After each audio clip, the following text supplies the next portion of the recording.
Con el fin de desencadenar todo su potencial, es esencial que entienda la relación entre la mente consciente y la mente subconsciente. Se han escrito miles de libros sobre el tema, existen complejidades tremendas, existen referencias al consciente y subconsciente, en especial al subconsciente, a través de toda la historia humana. Al subconsciente a menudo se le llama la central de fuerza de su ser, y vamos a hablar de cómo afecta a usted más a su subconsciente al estudiar este programa. Comencemos hablando sobre la relación entre las dos mentes y qué puede hacerse para comenzar a controlar y a cambiar el programa dentro de la mente subconsciente. La mente consciente y la subconsciente están bellamente diseñadas, son un diseño maestro, si saben a qué me refiero, puesto que tienen funciones muy diferentes y trabajan perfectamente en armonía entre ellas. Tal vez una forma de ilustrarlo sería decir que la mente consciente es esta y la mente subconsciente es esta. De hecho, la mente consciente hace como un 10% del pensamiento responsable, alrededor del 10% de su alerta consciente, y la mente subconsciente efectúa al menos un 90% o más. Cuando hablamos de potencial humano y de activar el potencial humano, significa desencadenar la gran capacidad de poder del subconsciente. ¿Qué hace la mente consciente? La mente consciente tiene ciertas funciones específicas. Primero que nada, la mente consciente es subjetiva. La mente consciente puede ver al mundo claramente, por así decirlo, con claridad y pensar en ello analíticamente, en forma objetiva, sin emociones. En segundo lugar, la mente objetiva, la mente consciente, es racional y además es discriminatoria. Estas son tres de sus cualidades. En otras palabras, puede discernir las diferencias entre la verdad y la falsedad. Es como la parte matemática o no emocional del cerebro. La mente consciente tiene 4 funciones. La primera función es, la mente consciente identifica los datos que llegan. Y los datos que llegan pueden venir de una gran variedad de fuentes. Pueden ser pensamientos que se tengan o pueden ser cosas que le están pasando en el mundo exterior. Así que digamos que camina por la calle. Camina por la calle y oye el sonido de un automóvil. Sus ojos inmediatamente se mueven a la derecha para ver qué es el sonido e identificar qué es. Cuando ve el automóvil, automáticamente relaciona ese sonido con el auto. Lo segundo que hace la mente consciente es que compara a ese automóvil en movimiento con todos los demás automóviles en movimiento que haya visto. Y si vive en una gran ciudad como Nueva York, verá un auto y comparará ese automóvil en movimiento con otros autos. Ha visto 100,000, tal vez millones de autos moverse y sus reflejos son muy, muy agudos. Si vive en un país que no tiene muchos automóviles, es factible que cuando vea un vehículo en movimiento, sus reflejos serán muy, muy lentos. La comparación se hace, por decirlo así, inspeccionando rápidamente en el subconsciente y verificando toda experiencia previa que haya tenido con autos en movimiento. Al hacer esto, al hacer la comparación, instantáneamente logra usted una respuesta. Realmente se dice que las funciones subconscientes son alrededor de 30,000 veces la velocidad de la mente consciente. Puede echar un solo vistazo, oír un ruido o pensar un pensamiento con la mente consciente e instantáneamente desencadenará una reacción que tal vez tomaría una gran cantidad de horas de evaluación si tuviera que hacerlo conscientemente. Lo tercero, la tercera función de la mente consciente es que analiza. Una vez que tiene una respuesta de su comparación, analiza la situación. Camina usted por la calle, escucha el sonido del motor automotriz, mira hacia la derecha, ve al carro dirigirse hacia usted. Su comparación le dice que se mueve a una velocidad de 80 kilómetros por hora y que estará donde usted está en un segundo, a menos que se mueva. Así que ahora lo analiza y dice, ¿qué debo hacer? ¿Debo moverme o no? La respuesta es sí, lo que hace es que se mueve, y esto nos lleva a la cuarta función de la mente consciente, que es decidir. La mente consciente decide qué hacer después del análisis. Dice sí o no. La mente consciente funciona como una computadora binaria. Siempre dice sí o no a la información que llega. La mente consciente solo puede tener un pensamiento a la vez. Y esto es sorprendente, como van a ver, es en realidad una estructura brillante. Así que camina por la calle, oye el sonido, mira hacia la derecha, ve el auto moverse, La comparación le dice que el auto se mueve hacia usted y el análisis del auto en movimiento le dice que debe quitarse. Usted dice, ¿me moveré? ¿Sí o no? La respuesta es sí. ¿Me muevo hacia adelante? ¿Sí o no? La respuesta es no. ¿Me muevo hacia atrás? ¿Sí o no? En cuanto dice, sí, me muevo hacia atrás, esta palabra sí pasa a su mente subconsciente.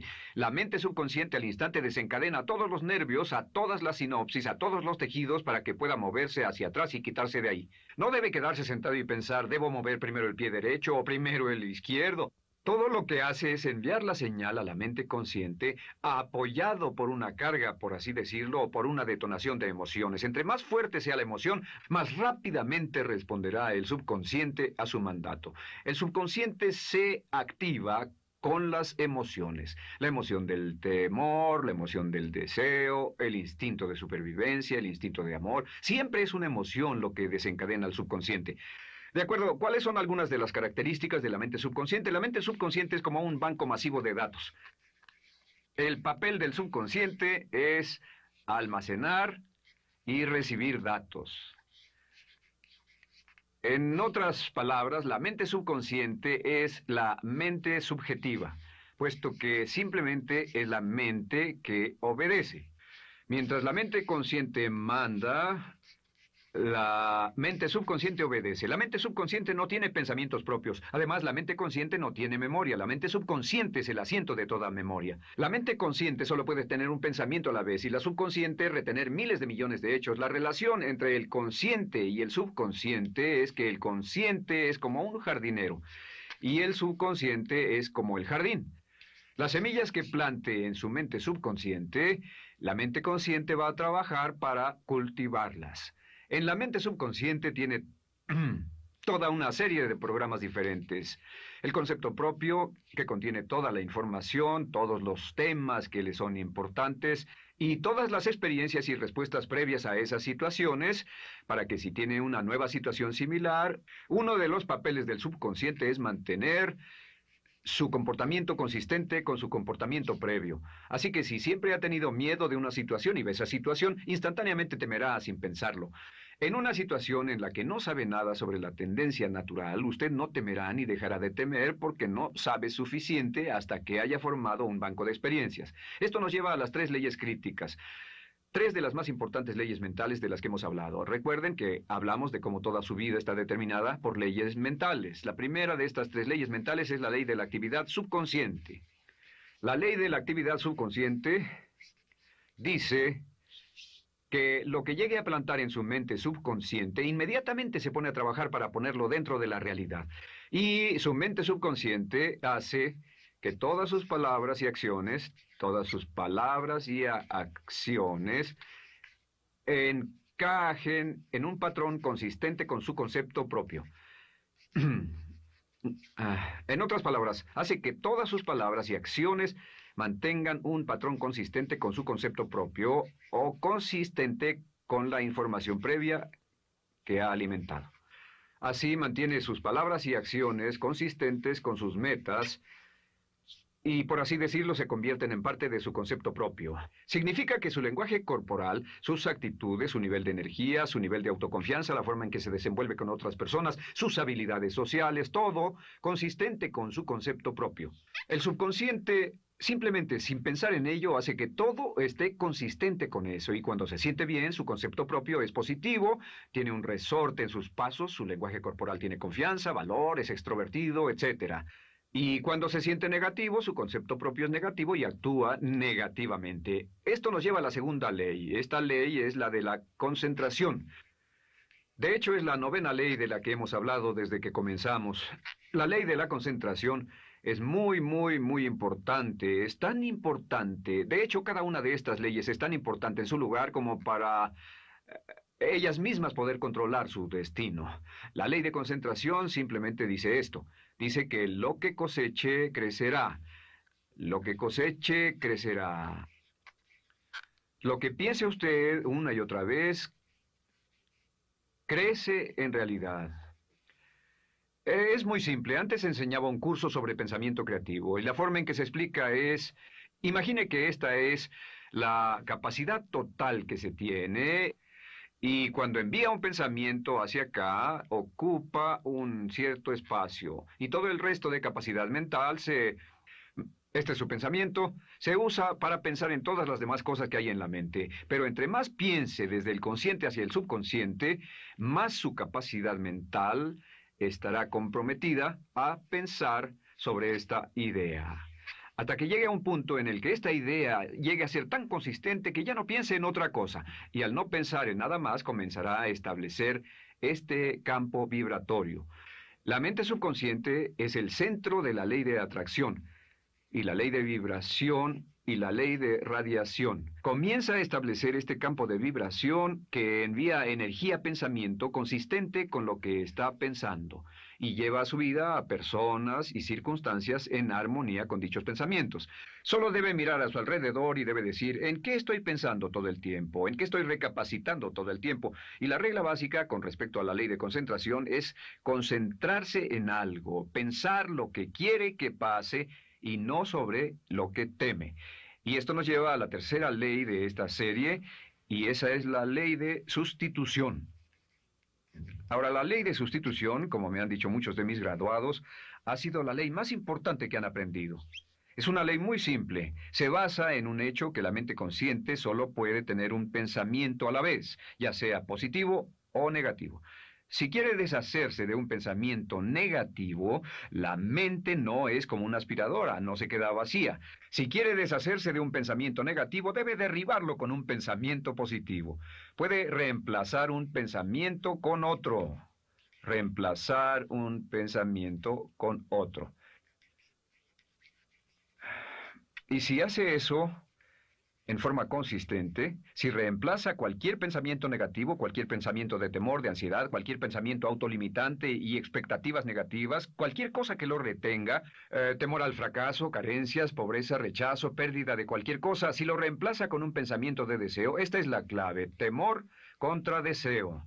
Si mantiene su mente en lo que desea y la aleja de lo que no desea y hace énfasis en lo que desea, sus temores disminuyen y se hacen más pequeños al pensar en lo que desea. Eventualmente, debido a la ley de sustitución, tendrá menos y menos tiempo y menos emoción de pensar en lo que no quiere.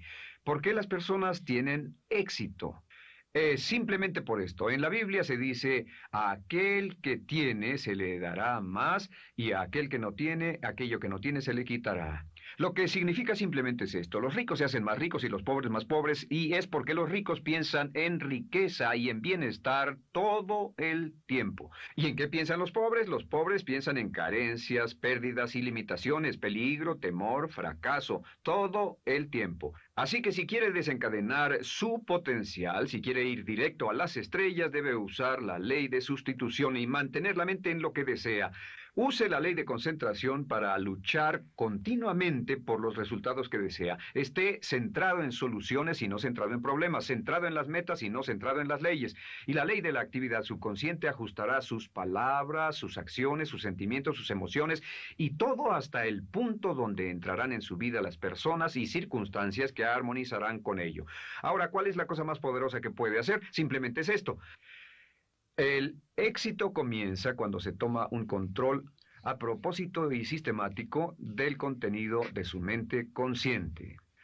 Control a propósito y sistemático del contenido de su mente consciente. Todo vuelve a la ley de control. Hablamos de ella al principio. El control a propósito y sistemático se acepta mejor diciendo una y otra vez, me agrada mi persona.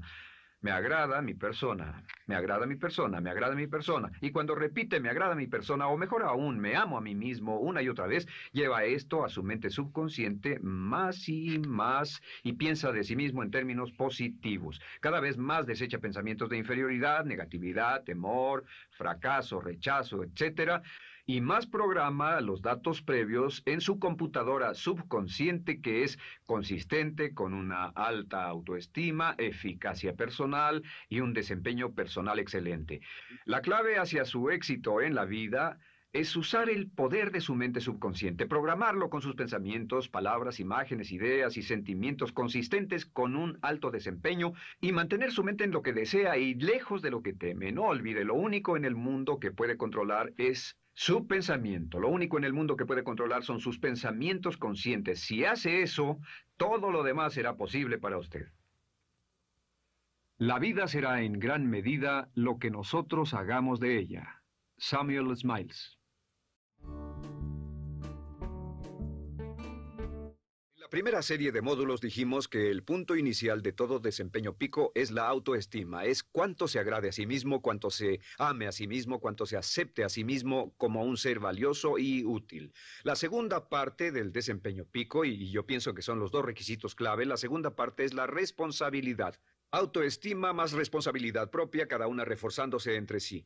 Y lo que dice la autorresponsabilidad es que usted es el arquitecto de su propio destino. Es el maestro de su destino, que es totalmente responsable de sí mismo, que todo lo que es y siempre será es suyo y nada más. Puede creer en un ser supremo como yo, puede decir que el poder más alto es el responsable, pero Dios ayuda a quienes se ayudan a sí mismos y en esta vida terrenal usted está a cargo de su vida, usted está a cargo de lo que pasa. Si no le gusta la forma en que van las cosas, usted debe cambiarlas, pero no hay forma en que pueda abandonar su responsabilidad. Este tema de responsabilidad es de una gran controversia y mientras hablamos en esta sesión verá que es algo que debe comprender con la claridad del agua si quiere lograr todo su potencial como ser humano.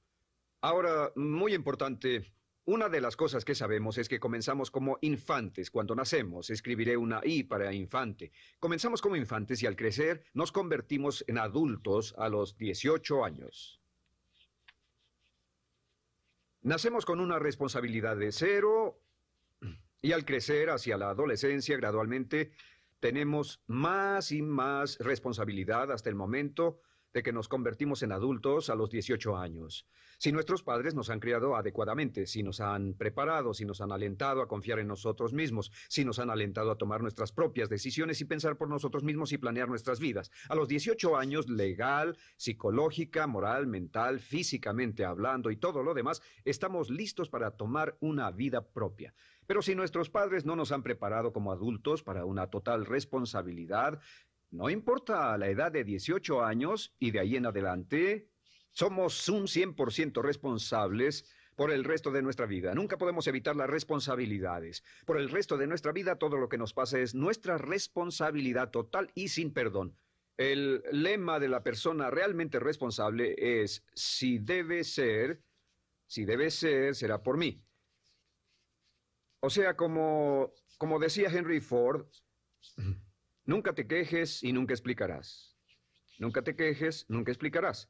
O sea que si no le gusta cómo están las cosas, usted es quien debe cambiarlas. Y si no está dispuesto a tomar las decisiones para cambiarlas, entonces no se queje de ellas. Nada más, acéptelas. Los hombres de verdad y las mujeres de verdad no se quejan de las dificultades de la vida, solo las aceptan como lo que son o hacen algo al respecto o simplemente no se quejan.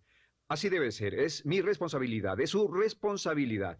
Es una de las cosas más difíciles de entender porque cuando somos niños somos totalmente dependientes. Somos totalmente dependientes y nos desarrollamos con patrones de imitación o respuestas condicionadas y buscamos la razón por la que las cosas suceden fuera de nosotros.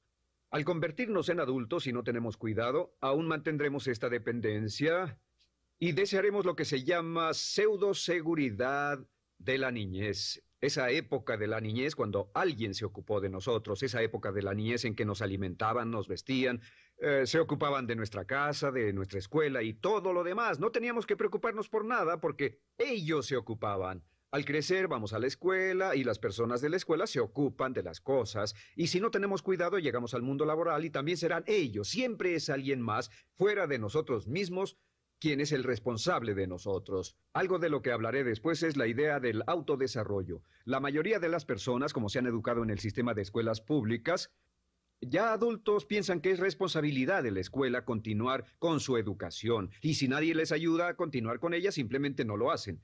Hay otro punto y es la diferencia entre la madurez y la inmadurez. Este es un ejemplo muy simple. Imaginen que este es el transcurso de su vida desde la infancia hasta la adolescencia.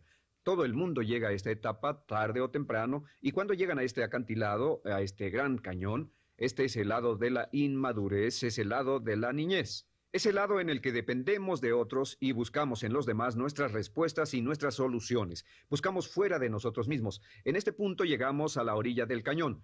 En la orilla de este cañón buscamos en la tierra de la madurez, la tierra de la adolescencia, y cada uno de nosotros debe tomar una decisión para brincar, dar un gran salto de ser un niño a ser un adulto. A veces esto es obligado y a veces pasa de una forma evolutiva. Pero tarde o temprano debemos tomar la decisión para aceptar el hecho de que estamos a cargo de nuestra vida, somos los arquitectos de nuestro destino, y después seguir adelante.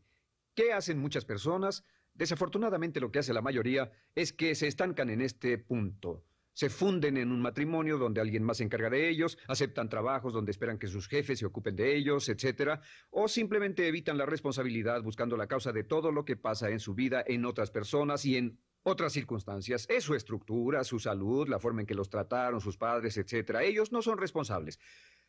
Por otra parte, a veces deciden tomar cierta responsabilidad, pero no demasiada, que equivale a tratar de brincar por el cañón en 2 brincos. ¿Y dónde acaba la gran mayoría de las personas? Desafortunadamente es en el valle de las excusas. La gran mayoría de las personas pasa su vida en el valle de las excusas, poniendo pretextos en vez de lograr progresos. Dicen que existe la enfermedad de las excusas, o sea, el hábito de poner excusa tras excusa por cada una de nuestras fallas e ineptitudes. Es fatal para el éxito. El hábito de dar excusas es fatal para el éxito. Y la pregunta que debe formularse cuando hablamos de responsabilidad es, ¿qué excusas uso para no moverme hacia adelante? Hay una historia muy famosa acerca de Tolstoy. Tolstoy y sus hermanos jugaban un juego muy curioso. Se trataba de que en el jardín estaba una caja y en esa caja estaba la respuesta a todos los enigmas de la vida, y podría encontrar la caja debajo de cierto arbusto mientras no pensara en un gran conejo blanco. Mientras no pensara en ese gran conejo blanco, ni siquiera lo tuviera en la imaginación, podría encontrar la respuesta a todos los misterios de la vida. Por supuesto, nadie nunca encontró la caja, ni nadie nunca encontró la respuesta al misterio de la vida, porque no podían dejar de pensar en el conejo blanco. La pregunta que debe hacerse es, ¿cuál es su gran conejo blanco?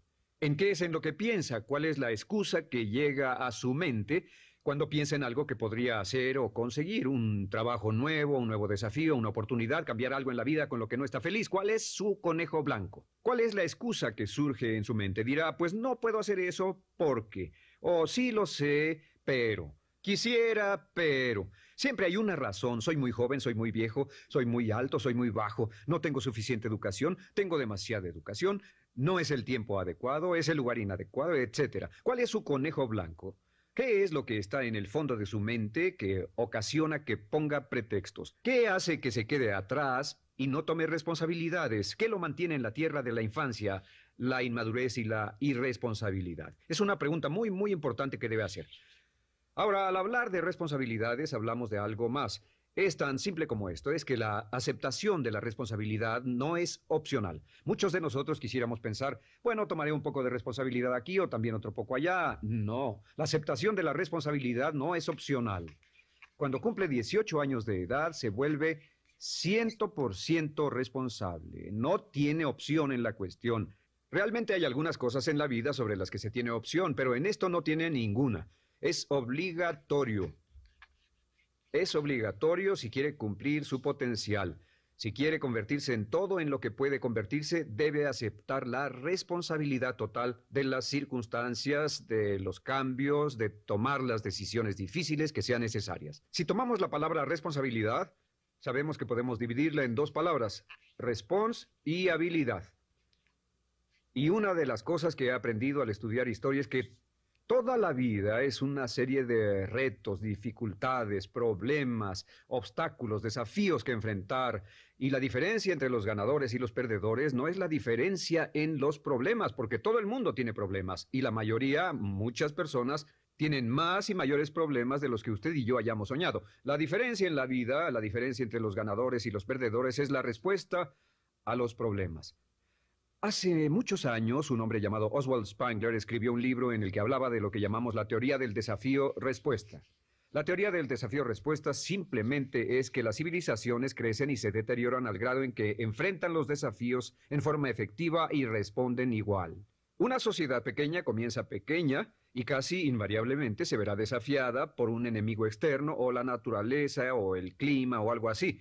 Si la sociedad responde de una forma positiva y constructiva al desafío, la sociedad crece. Al crecer desencadena más desafíos, dificultades, y si responde a ellas de manera eficaz, crece un poco más. Oswald Spengler estudió a los 21 grandes imperios de la civilización humana y descubrió que cada uno de ellos seguía este ciclo. Mientras la civilización seguía creciendo, creciendo con los desafíos, se hacía cada vez más fuerte. La razón por la que esta analogía es tan importante es que nosotros, como seres humanos, somos exactamente iguales. Nosotros también crecemos al grado en que respondamos con eficacia, al grado en que aceptemos los desafíos que la vida nos depara, sin poner pretextos. Cuando vemos a los grandes hombres y mujeres de la historia como Albert Schweitzer, Winston Churchill, George Washington, Abraham Lincoln o Franklin Delano Roosevelt, los vemos y descubrimos que son las personas que enfrentaron los desafíos de su época. Si desea usted ser capaz de enfrentar los grandes desafíos, lo que debe hacer es comenzar en una base cotidiana a enfrentar pequeños desafíos. Significa que sin importar lo que pase, acepta el desafío, acepta la responsabilidad, rechaza las excusas y sigue usted adelante. Ahora, hay tres áreas en la vida moderna, de las que debe estar muy consciente. La primera es el área política. Si mira alrededor, verá que hay muchas cosas que impulsa el gobierno. El gobierno es responsable y lo hacen responsable. Lo que las personas quieren es que el gobierno sea sus padres. Quieren que el gobierno los proteja, que se ocupe de ellos. Entre más vote por los políticos para que hagan las cosas, más control les otorga usted. Entienda, nunca puede evitar su responsabilidad, solo puede evitar el control. ¿Cómo otorga el control? Les da el control cuando vota por ellos para que gasten el dinero, regulen más su empresa, les dé más de sus ingresos, etc. La segunda área, déjenme terminar esto, el deseo del estatismo, el colectivismo, el socialismo. El gobierno grande está de algún modo haciendo que el gobierno sea responsable de los desafíos de nuestras vidas. Ahora, la segunda área donde esto prevalece es en el sistema de justicia. Verá que la característica de todos los delincuentes es que rehúsan aceptar la responsabilidad de sus delitos. Siempre fue alguien más o algo más, siempre fue su niñez, su historia previa o el otro sujeto. La única forma en que esta situación cambia es cuando aceptan la responsabilidad de los delitos que han cometido y dicen, yo hice esto, nadie me obligó a hacerlo, soy responsable, y dejan de volver a la cárcel. La tercera área es la medicina. Hoy sabemos que casi todos nuestros problemas en medicina son de origen psicológico o nos echamos la culpa de las cosas. El americano o el canadiense promedio pesa de 10 a 20 libras de más. En medicina esperamos que el doctor sea el responsable. Solo imaginen lo que tomaríamos, qué cuidado tendríamos con nosotros mismos si estuviéramos en una isla desierta de por vida sin doctores, ni enfermeras, ni hospitales, ni medicina, nadie en quien apoyarnos. Es un punto muy, muy importante. En nuestra sociedad vamos a notar esta demanda, esta petición. No soy responsable, que alguien más sea responsable. Pero esta es la clave. Recuerden, siempre son libres de escoger. Son libres de escoger sus respuestas. Son libres para escoger la cualidad de su vida emocional. Saben que van a decidir cómo van a sentirse dependiendo de cómo respondan. Deciden cuándo enfadarse, cuándo estar felices, infelices, deciden cuál va a ser su actitud cuando se levanten en la mañana, deciden la calidad de su vida física. Son los únicos que deciden lo que van a comer, lo que beben, lo que no comen y beben. Ustedes determinan la calidad de su vida financiera. Ustedes son quienes determinan la calidad y cantidad de trabajo con el que contribuyen y en cada caso son libres de escoger lo que deseen. Si quieren que las cosas sean diferentes, el punto de partida es aceptar responsabilidad total y sin calificación por su vida. Descubrí el concepto global de la responsabilidad cuando tenía 21 años. Vivía en un departamento, trabajaba en algo relacionado con la construcción a 35 grados bajo cero, no tenía auto, no tenía dinero en el banco, mis ropas eran viejas, solo terminé la preparatoria y me vi a mí mismo ese frío invierno en ese pequeño departamento sin ningún futuro y sin mucho pasado y me dije, si quiero que esto cambie, solo está en mí mismo. Entonces fue cuando me asusté. De pronto se me quitó una venda de los ojos y vi que si quería que mi vida fuera diferente, era mi responsabilidad hacerla diferente. Si he podido afectarlo, aunque sea un poco con lo que dije en este pequeño segmento, es esto. Que el punto inicial para volar hacia las estrellas, el punto inicial para cambiar totalmente en su vida, el punto inicial para tener grandes logros y grandes obras, es aceptar por completo una responsabilidad incondicional. Si debe de ser, debo hacerlo yo. Si debe de ser, debe hacerlo usted. La vida será en gran medida lo que nosotros hagamos de ella. Samuel Smiles. Continuando con el tema de responsabilidad contra irresponsabilidad, hace muchos años, en 1972, comencé a estudiar el área de la metafísica que trataba con la psicología de la evolución del potencial humano, y una de las cosas que brincó en esas páginas, y nunca me recuperaré de ello, fue la discusión del lazo de unión entre la irresponsabilidad y las emociones negativas. Y el hecho de que las emociones negativas son las que bloquean las emociones o desvanecen las emociones de su vida y mi vida. Todo el propósito de la vida, por así decirlo, es lograr niveles más altos de paz mental, felicidad, contento, etcétera. Debemos sentarnos a pensar y decir qué nos detiene, qué nos bloquea o qué se interpone para que realmente disfrutemos de la vida, e invariablemente serán las emociones negativas de cualquier tipo. No estoy hablando de las emociones negativas que experimentamos cuando muere un ser querido o algo semejante. Estoy hablando de las emociones negativas que experimentamos en forma cotidiana y que nos roban la paz mental, que nos roban la salud y la energía, que afectan nuestras relaciones amorosas, que se interponen en nuestra independencia financiera o nos roban un sentimiento de logro, etc. En esta sesión hablaremos de la eliminación de las emociones negativas y quiero que volvamos a la discusión sobre la responsabilidad. Es una de las cosas más importantes que he encontrado en toda mi vida. Simplemente es esto. Si tomamos una gráfica o un cuadro, acompáñenme un segundo y expongámoslo. Y vayamos de lo más alto a lo más bajo. Aquí tenemos a una persona totalmente responsable. Es la persona que tiene total seguridad en sí misma, es totalmente responsable y no pone pretextos. Y aquí abajo, en el otro extremo, tenemos a la persona irresponsable, la que le pone pretextos a todo. Esta es la punta positiva de la escala y esta es la punta negativa. Todos nosotros, usted y yo, estamos en alguna parte de la escala y vamos hacia arriba o hacia abajo en todas las decisiones que tomamos. Hemos encontrado, y esto es lo que me impactó, como ya le dije antes, que existe una relación de uno a uno entre lo que se siente estar en control de su vida y lo positivo y feliz que se esté. Bueno, hay una relación de uno a uno en la cantidad de responsabilidad que se acepta y la cantidad de control que se experimenta en la vida. Y hay una relación de uno a uno entre la cantidad de responsabilidad y control que se acepte y la cantidad de libertad que uno siente que tiene.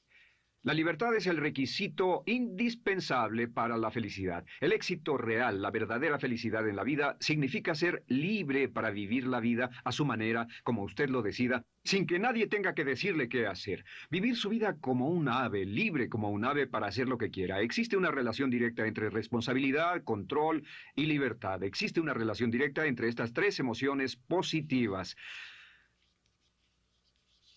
Las emociones positivas son las grandes emociones. Las emociones positivas son aquellas de felicidad, amor y gozo y vitalidad, energía, exuberancia, entusiasmo, etc. Sin embargo, en la otra punta tenemos la actitud de irresponsabilidad. ¿Y a qué nos lleva eso? Esto es lo que me impactó tanto cuando lo supe por primera vez. Nos lleva a la falta de control. Falta de control. A tal grado que la irresponsabilidad nos hace perder el control y nuestro yo interno se desintegra y se fragmenta, y también lleva a una falta de libertad, porque ya no podemos vernos a nosotros mismos como agentes libres, escogiendo la dirección de nuestras vidas. Nos vemos como marionetas, como víctimas, por así decirlo, de fuerzas externas, y una falta de control y libertad que lleva a emociones negativas. Cuando comencé a tratar de entender esto, pensé, bueno, sí, pero ¿qué me dicen de mis padres? ¿Qué me dicen de mi niñez? ¿Qué me dicen de mi condición? Yo no tenía un trabajo muy bueno y mis amigos, yo tenía amigos miserables. ¿Qué hay con mi salud y qué hay con el clima y con la economía?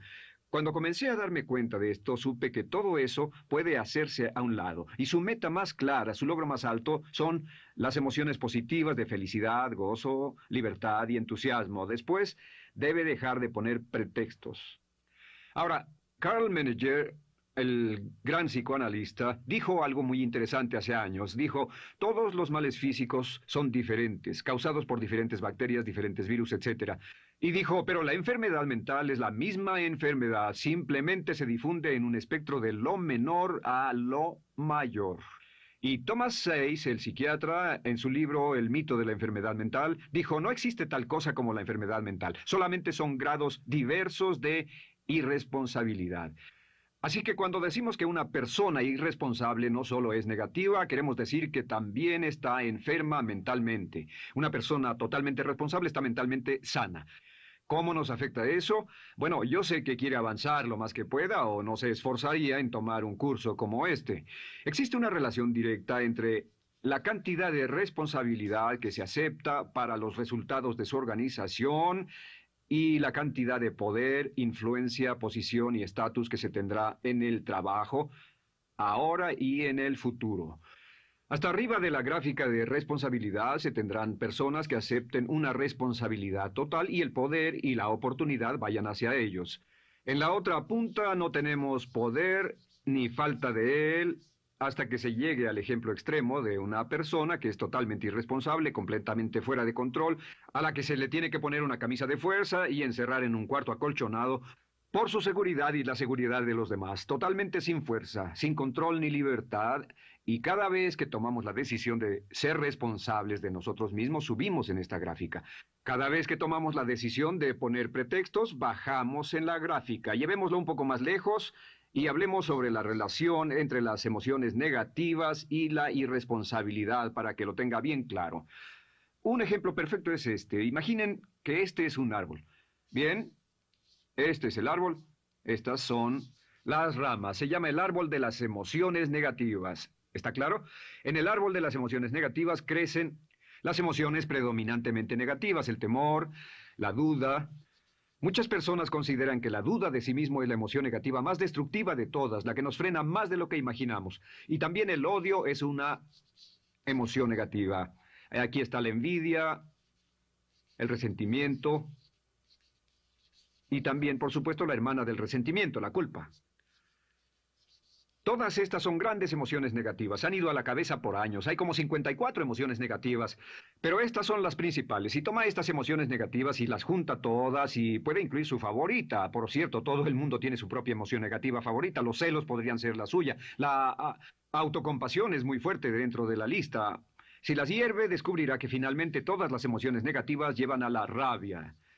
Ya sea expresado internamente, que es cuando se enferma, o externamente, cuando hace que se enfermen los demás. Y este árbol de emociones negativas, bueno, solo veamos su estructura. El árbol negativo tiene un sistema de raíces. Y de ese sistema de raíces es de donde vienen los nutrientes que mantienen creciendo a las emociones negativas y logran que la fruta de las emociones negativas siga creciendo.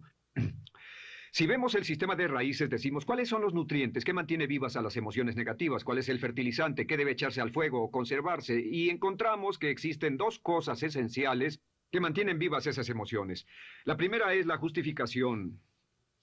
La justificación es decirse a sí mismo o a alguien más que lo escuche por qué está justificado al tener esta emoción. Y la otra es lo que llamamos identificación. La identificación significa tomar las cosas personalmente. Por eso sugieren que la persona que actúa como su propio abogado tiene un tonto por cliente. Y la persona que actúa como su propio doctor también tiene un tonto por paciente.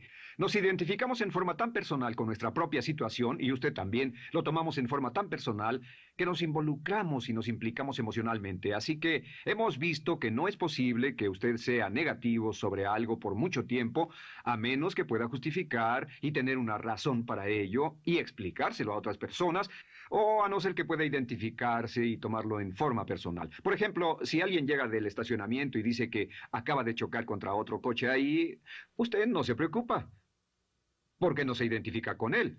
Y si dicen que chocaron en el estacionamiento con un coche que es su coche y la persona huyó, ahora sí puede estar muy molesto. Sin embargo, no olvide esto, que siempre escogemos las respuestas. Volveré a esto en un segundo. ¿Cómo se deshace de la justificación? ¿Cómo acabamos con el sistema de raíz del árbol de las emociones negativas? La forma en que nos deshacemos de las emociones negativas es no juzgando.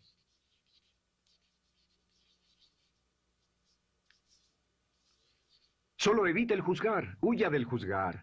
En vez de emitir un juicio de que alguien es culpable de algo o que alguien ha hecho algo, permanezca simplemente abierto y neutral. La clave es permanecer neutral. Evita que las emociones negativas sigan creciendo. Se ha averiguado que las emociones negativas, yo las he estudiado por años, comienzan como una chispa y luego se alimentan al hablar de ellas, al justificarlas, al involucrarnos con la situación. Crecen y crecen hasta que consumen nuestra mente por completo. Ahora, con respecto a la identificación, que es tomar las cosas en forma personal, lo que hacemos es lo que llamamos desidentificación. Somos objetivos o, de nuevo, permanecemos neutrales. Tratamos de mantenerlo lejos de nosotros. Existe un problema, pero yo no soy el problema. Existe una dificultad, pero la dificultad no soy yo y lo mantenemos alejado. Una vez que comenzamos a dejar de justificar y dejar de identificarnos, no tomamos las cosas personalmente y no nos involucramos emocionalmente. ¿No les ha pasado que llega alguien con un problema y usted se involucra emocionalmente tanto con ese problema que llega a sentirse molesto y ese alguien ya se va sin su problema y usted se queda ahí y sigue molesto? Es porque lo tomó en forma muy personal. Sin embargo, la clave para deshacerse de las emociones negativas, y esta es la parte más importante de esto, es el tronco. Cortar el tronco del árbol de emociones negativas. Y el tronco del árbol de emociones negativas es la culpa. La culpa es el 99% de las emociones negativas. Y es muy importante entender de dónde vienen las emociones negativas. Las emociones negativas vienen de su interior. Las emociones negativas no están contenidas en situaciones externas. Las emociones negativas no están dadas por otras personas ni otras situaciones. Las emociones negativas son causadas por su respuesta hacia otras situaciones. Por ejemplo, dos personas se enfrentaron la misma situación, un embotellamiento, un mesero grosero, lo que sea, no importa. Y una persona se molesta, se enfada, se enoja, y la otra persona no lo toma en cuenta. Otro ejemplo, la misma persona en 2 días diferentes. Un día se pelea, se le desinfla un neumático, hay un embotellamiento, llega tarde al trabajo, se enfada, se molesta. Al día siguiente sale con tiempo de sobra, desayuna tranquilamente con su familia, tiene mucho tiempo para llegar al trabajo y el embotellamiento no le importa para nada. Ambos casos son un ejemplo de que las emociones negativas no las provoca una situación. Es que usted siempre es libre de escoger la calidad de su vida emocional. Usted escoge estar enojado. Entienda esto, nadie lo hace sentir nada, nadie lo hace sentirse enojado, nadie lo hace sentirse tenso, nadie lo hace sentirse molesto. Siempre usted decide cómo va a sentirse y si no tiene cuidado, caerá dentro de un patrón de hábitos negativos de culpar a la otra persona. La culpa es el centro de todas las emociones negativas. Cuando deja de culpar, derriba el árbol de la emoción negativa. Lo extermina, lo mata y las emociones negativas mueren en forma simultánea. Es casi exactamente como si ese árbol de emociones negativas fuera un árbol de Navidad que se conectara y las emociones negativas fueran luces de Navidad y usted tomara el enchufe y lo desconectara. ¿Qué pasaría? Pues lo que pasaría es que todas las emociones negativas, las luces, se apagarían en forma simultánea, así. ¿Cómo hacer esto? Se hace usando la ley de la